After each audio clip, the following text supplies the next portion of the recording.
आज हम जिस बुक के बारे में पढ़ने लगे उस बुक का नाम है कैड कैम्प और उसका कोड है 380 और जो टॉपिक पढ़ने लगे हैं उसका नाम है 3D sketch. 3D sketch entities. सबसे पहले इस चैप्टर के नाम इसमें एक पैरामीटर्स है। पैरामीटर्स क्या कहते हैं? कहता है कि ऑटोडेस्क इन्वेंटर के सॉफ्टवेयर के अंदर अगर कोई ड्राइंग बना रहे हो तो ड्राइंग बनाते वक्त उसकी डायमेंशन शो करनी हो और डायमेंशन को मसावात की सूरत पे लिखना हो, उसको क्या कहते हैं? पैरामीटर्स कहते हैं। मसलन आप ये कह लें कि ऑटोडेस्क इन्वेंटर में पैरामीटर के ड्राइंग्स बनाने से पहले, ड्राइंग की डायमेंशन को देने से पहले आप पैरामीटर्स का क्या है ऑप्शन को इस्तेमाल करेंगे और फिर आप अपनी जो सारी वैल्यूज़ हैं वो उसके अंदर पुट कर देंगे।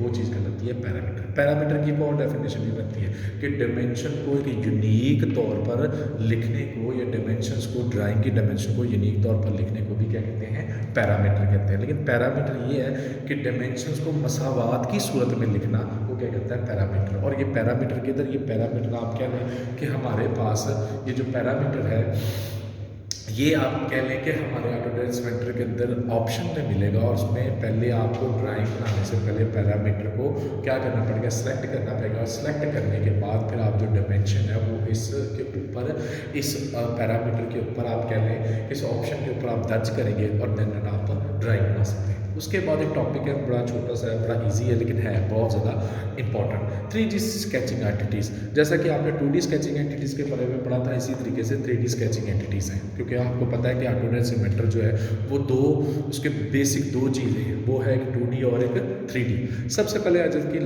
लाइन आपके सामने है कि कोई भी दो पॉइंट्स के दरमियान फासले को क्या कहते हैं? लाइन कहते हैं। ये सारी जो स्केचिंग एंटिटीज़ हैं, मैं पहले थोड़ा सा बताता चलूँ कि ये सारी स्केचिंग एंटिटीज़ मुख्तलिफ़ किस्म के वर्क पीसेस की ड्राइंग करने के लिए इस्तेमाल किए जाते हैं। कोई कॉम्प्लिकेटेड की ड्राइंग, कॉम्प्लिकेटेड किस्म के कंपोनेंट की अगर आपने ड्राइंग करनी हो तो ये सारे के सारी जो एंटिटीज़ हैं ये इस्तेमाल होती हैं।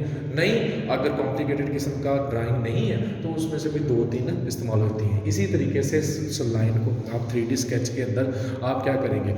आप उसको लाइन को सेलेक्ट करेंगे और डेट से आप उसके लाइन लगा सकते हैं। इसी तरीके से सप्लाइन आप कह लें कि 3D स्केचिंग एंटिटीज़ के अंदर मुख्तलिफ आप कह लें कि स्प्रिंग की तरह आप कह लें कि आपने कोई ड्राइंग बनानी है तो उसके लिए आपको सप्लाइन का इंतखाब करना पड़ेगा कि ये सप्लाइन का ऑप्शन किसमें 3D स्केचिंग एंटिटीज़ होगा, उसके अंदर सप्लाइन होगा। तो अगर आपने सप्लाइन लगानी है तो आप लगा सकते हैं। दरअसल ये सारे जो है ये टूल इन्वायरमेंट हैं, ये जो टूल हैं जो ड्राइंग बनाने में किरदार अदा करते हैं। उसके बाद बेंड है। बेंड से क्या मुराद है कि कोई भी आपने ड्राइंग बनानी है तो उसको आपने बेंडिंग करनी है तो उसके लिए जो ऑप्शन इस्तेमाल करेंगे वो बेंड है। इंक्लूड ज्योमेट्री क्या चीज़ है? इंक्लूड ज्योमेट्री उसको कहते हैं कि 3D ज्योमेट्री के अंदर 3D ड्राइंग के अंदर आपने 2D ड्राइंग को भी शामिल करना है तो उसके लिए जो हम टूल इस्तेमाल करेंगे वो कौन सा होगा? वो होगा इंक्लूड ज्योमेट्री। उसके बाद 5th है इंटरसेक्शन कर्व। इंटरसेक्शन कर्व से मुराद के अंदर हमें कोई कर्व लगानी है, जो हमें कोई कर्व लगानी है तो उस कर्व के लिए हमें जो ऑप्शन इस्तेमाल या जो टूल इस्तेमाल करना पड़ेगा वो कौन सा इस्तेमाल करना पड़ेगा? वो इंटरसेक्शन कर्व। इसी तरीके से लास्ट में है वो है हेलिकल कर्व। हेलिकल कर्व से मुराद आप कह लेंगे किसी किस्म का आपने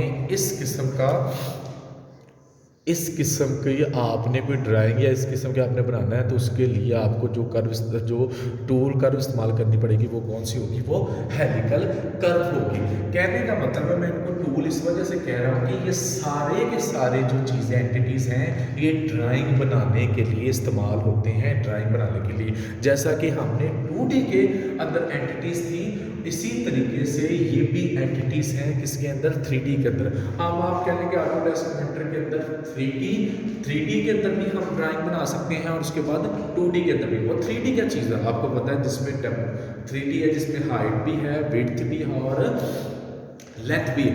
2D के अंदर सिर्फ विड्थ और लेंथ होती है। लेकिन ये सारे टूल्स हैं जो हमारे ऑटोडेस्क इन्वेंटर सॉफ्टवेयर के अंदर इनको इस्तेमाल करके हम मुख्तलिफ़ किस्म की ड्राइंग, मुख्तलिफ़ किस्म के मैकेनिकल कंपोनेंट्स की ड्राइंग को बना सकते हैं।